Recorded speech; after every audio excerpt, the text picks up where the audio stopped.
유다의 요시야 왕의 아들 여호야김 제4년에 여호와께로부터 예레미야에게 말씀이 임하니라. 이르시되 너는 두루마리 책을 가져다가 내가 네게 말하던 날 곧 요시야의 날부터 오늘까지 이스라엘과 유다와 모든 나라에 대하여 내가 네게 일러준 모든 말을 거기에 기록하라. 유다 가문이 내가 그들에게 내리려 한 모든 재난을 듣고 각기 악한 길에서 돌이키리니 그리하면 내가 그 악과 죄를 용서하리라 하시니라.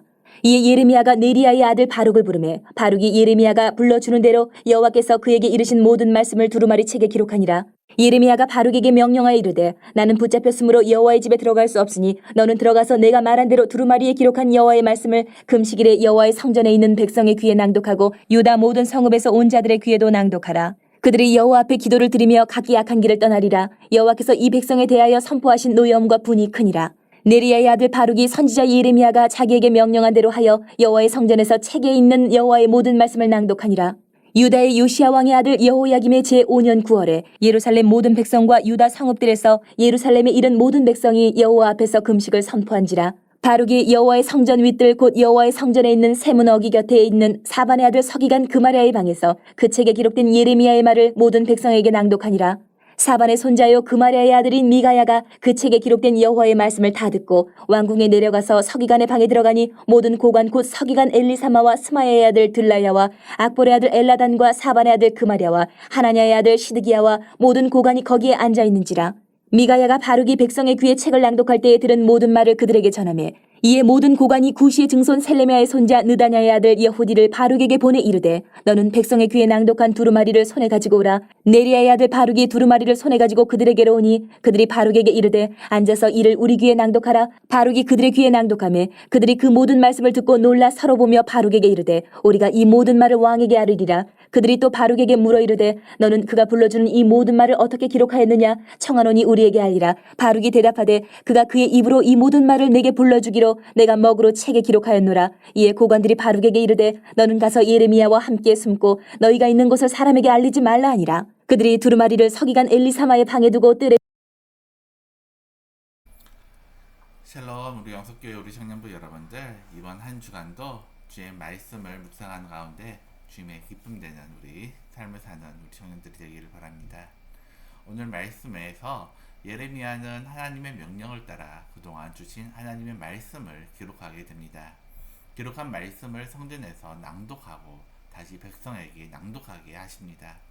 같은 말씀을 듣게 된 왕의 고관들은 그 말씀을 왕에게 고하기 전에 예레미야를 피신하게 합니다. 말씀이 어떤 말씀이었을까요? 그리고 왜 하나님의 말씀을 전하는 선지자를 피신하라고 권할 것이었을까요? 예레미야는 유다왕 요시야 제위 14년이 되던 해에 말씀을 받기 시작합니다. 그때로부터 유다의 마지막 왕 시드기야 때까지 선지 사역을 계속합니다. 본문은 여호와김 왕 제위 4년이므로 선지자 사역을 시작한 지 23년이 되는 때입니다. 이때 하나님은 예레미야를 불러 그동안 주셨던 말씀을 두루마리에 기록하라고 명하십니다. 적지 않은 말씀이었지만 그 내용은 쉽게 짐작할 수 있습니다. 유다의 죄악을 지적하고 적시하는 말씀입니다. 그리고 그 죄악에서 돌이키지 않는 유다를 향한 심판의 말씀입니다. 결코 짧지 않은 세월 동안 하나님께서 인내하셨음을 알 수 있습니다. 그렇다면 그동안 유다 백성은 어떠했을까요? 예레미야는 바룩을 불러 그동안 주신 말씀들을 두루마리 책에 기록하게 합니다. 그리고 구류되어 있던 자신을 대신하여 바룩에게 성전에 가서 그 말씀을 낭독하게 합니다. 그 후에는 유다의 모든 성읍에서 백성들이 듣도록 낭독하라고 명합니다.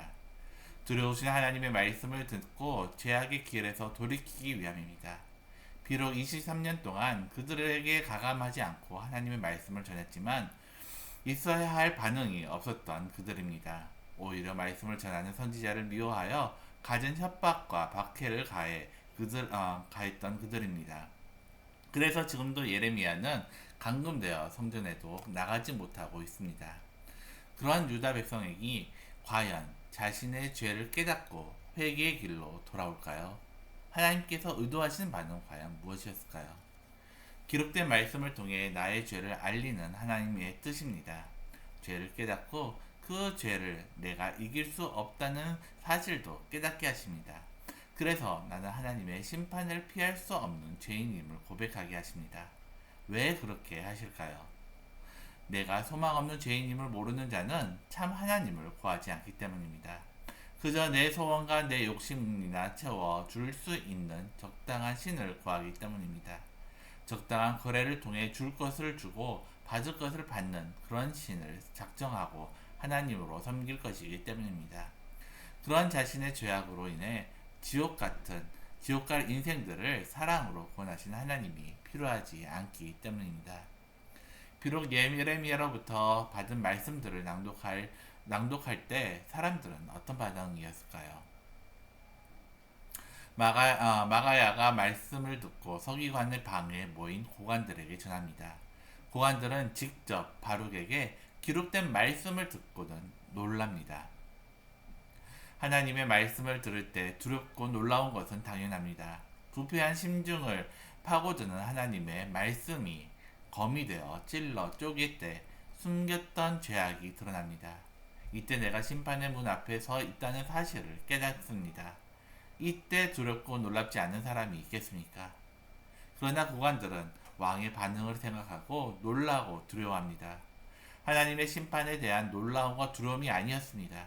그래서 그들은 오히려 하나님의 말씀을 전하는 예레미야에게 도망가라고 요청을 합니다. 스스로 성자라고 생각하지만 그렇지 않는 사람이 있습니다. 기나긴 시간 동안 자신을 죄악에 맡긴 채 살아가는 사람입니다. 이들은 외양은 살아있으나 영적으로 죽은 사람일 가능성이 큽니다. 그런 사람에게서 나타나는 몇 가지 특징이 있습니다. 가장 큰 특징은 하나님의 말씀 앞에서 나타나야 할 반응이 나타나지 않는다는 것입니다. 그리고 지옥을 두려워하지 않습니다. 마귀 사탄의 역사에 무지합니다. 아멘과 순종을 무시합니다. 말씀과 기도를 가볍게 여깁니다. 진리와 거짓에 무감각합니다. 스스로 죄와 악에 대한 깊은 생각하지 않습니다. 회개가 형식적입니다. 하나님을 아주 친한 친구처럼 혹은 마음씨 좋은 이웃처럼 여깁니다. 그래서 신앙생활 자체가 그리 어렵거나 힘들지 않습니다. 대충 되는 대로 하고 싶은 만큼 합니다. 물론 이런 사람에게도 두려움이 있습니다. 하나님을 제외한 세상의 모든 것에 대한 두려움이 그 인생을 지배합니다. 성경을 끼고 교회를 드나드는 나는 과연 그러면 어떤 성도인지 한번 생각해 보시기를 바랍니다. 오늘 말씀을 다시 한번 묵상하면서 예레미야가 기록하게 한 하나님의 말씀을 듣는 이스라엘 백성들의 반응을 보면서 느낀 점이 있다면 무엇인지 다시 한번 생각을 정리해 보시기 바랍니다. 그리고 살아계신 하나님을 나는 어떻게 만나고 있는지 생각해 보시기 바랍니다. 살아계신 하나님의 그 손길과 그 향취를 어떻게 경험하고 있는지 다시 한번 내 삶을 돌아보시기를 바랍니다. 기도드리겠습니다. 사랑과 은혜가 많으신 하나님 아버지, 우리가 하나님 말씀 앞에 섰을 때 정말 우리의 심령이 찔리며 쪼개며 정말 우리가 죄인임을 다시 한번 깨달을 때가 너무나 많습니다. 하나님, 그때마다 정말 우리가 먼저 하나님 앞에 온전히 나와 우리의 죄를 회개하며 정말 주님 앞에 자복할 수 있도록 우리를 이끌어 주시옵소서.